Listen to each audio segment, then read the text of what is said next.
বর্তমান বিশ্বে এবং 21 শতকের চ্যালেঞ্জ মোকাবেলায় যে কোনো দেশের স্বাধীনতা ও সার্বভৌমত্ব রক্ষার জন্য বিমান বাহিনী তথা এয়ার পাওয়ার অপরিহার্য।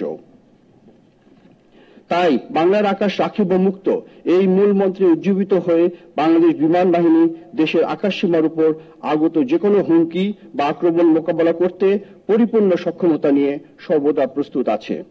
আমরা চেষ্টা করছি আমাদের অপারেশনাল সক্ষমতা আরো বৃদ্ধি করে মানব সম্পদ উন্নয়ন এবং সর্বক্ষেত্রে স্বনির্ভরশীলতা অর্জনের মাধ্যমে বিমান বাহিনীকে সামনের দিকে এগিয়ে নিয়ে যেতে।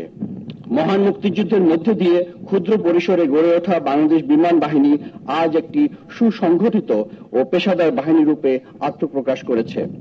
ইতিমধ্যে বিমান বাহিনীতে সংযোজিত হয়েছে চতুর্থ প্রজন্মের আধুনিক যুদ্ধ বিমান, সুপরিসর পরিবহন বিমান ও আধুনিক হেলিকপ্টার, আনম্যান্ড এয়ার ভেহিকল, বিভিন্ন ধরনের উচ্চ ক্ষমতা সম্পন্ন আকাশ প্রতিরক্ষা রেডার, ভূমি থেকে আকাশে নিক্ষেপণযোগ্য ক্ষেপণাস্ত্র ও অত্যাধুনিক সামরিক সরঞ্জাম। বৈমানিকগণের প্রশিক্ষণে উৎকর্ষ আনয়নের লক্ষ্যে সংযোজন করা হয়েছে আধুনিক combat trainer, jet trainer, transport trainer, basic trainer, helicopter trainer এবং বিভিন্ন ধরনের সিমুলেটর। বিমান বাহিনীকে একটি স্বনির্ভরশীল ও উন্নত প্রযুক্তি সম্পন্ন বাহিনীতে রূপান্তরিত করতে আমরা রক্ষণাবেক্ষণ ও ওভারঅলিং সক্ষমতাকে বৃদ্ধির দিকে অত্যন্ত গুরুত্ব আরোপ করছি। বিভিন্ন বিমানের রক্ষণাবেক্ষণ ও যন্ত্রাংশ তৈরির অংশ হিসেবে প্রতিষ্ঠা করা হয়েছে নতুন নতুন রক্ষণাবেক্ষণ ও ওভারহলিং ইউনিট। ইতিমধ্যে বিমান বাহিনীর নিজস্ব জনবল, কারিগরি দক্ষতা ও প্রযুক্তি ব্যবহার করে বেসিক ট্রেনার বিমান তৈরি করতেও সক্ষম হয়েছে।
চ্যানেল দুর্জয়, নির্ভীক যে কণ্ঠস্বর।